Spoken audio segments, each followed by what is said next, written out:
இது என்ன இடம் தெரியுமா? உங்களால் யூகிக்க கூட முடியாது. இது குப்பை கிடங்கோ யாரும் வராத இடமோ கிடையாது.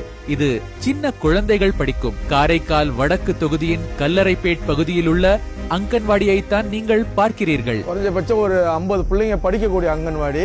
இது தொகுதி மேம்பாட்டு நிதியிலிருந்து மனசு வச்சா நம்ம சட்டமன்ற உறுப்பினர் சரி, இப்ப இருக்கக்கூடிய மந்திரியா இருந்தாலும் சரி, இது ஒரு பில்டிங்கா கட்டி கொடுத்துக்கலாம். எல்லாமே அலட்சிய போக்கு. படிக்கிற பிள்ளைங்க பக்கத்துல சாக்கடை இருக்கு, பாம்பு வருது, இது ஏதோ ஒண்ணு ஆயிட்டாக்க யார் பொறுப்பு இருக்குது? இது சட்டமன்ற உறுப்பினர் வந்து பார்க்கணும். ஏற்கனவே பல முறை பார்த்துட்டு போயிட்டாரு. கட்டித்தரனாரு, கதையா தான் போயிட்டு இருக்க தவிர ஒண்ணுமே செய்யவே இல்லை. ஒரு மனசாட்சி வேணா? சின்ன பிள்ளைங்க தானே படிக்குது. சின்ன குழந்தைகள் படிக்கிற இடம் இப்படியா இருக்கணும்? 15 வருஷமா சட்டமன்ற உறுப்பினராக இருந்தும் இந்த நிலையை கூட மாற்ற முடியலையா? காரைக்கால் வடக்குக்கு மாற்றம் தேவைதானே? சின்ன குழந்தைகள் படிக்கிற இடம் இப்படி இருக்கக்கூடாது. நான் பதவிக்கு வந்த உடனே இதை புதிதாக கட்டி தருவேன். காங்கிரஸ் வேட்பாளர் ரஞ்சித் அவர்கள்ட்ட வந்து நிறைய குறைகள் வச்சிருக்கோம். அவர் விரைவில் நான் ஜெயிச்ச உடனே செஞ்சு கொடுக்குறேன்னு சொல்லிட்டாரு. அந்த நம்பிக்கை எங்களுக்கு இருக்கு. அவரு வேட்பாளரா கண்டுகிட்டு காணாம இருக்க வேட்பாளரா 3 முறை ஜெயிச்சிருக்கேன்.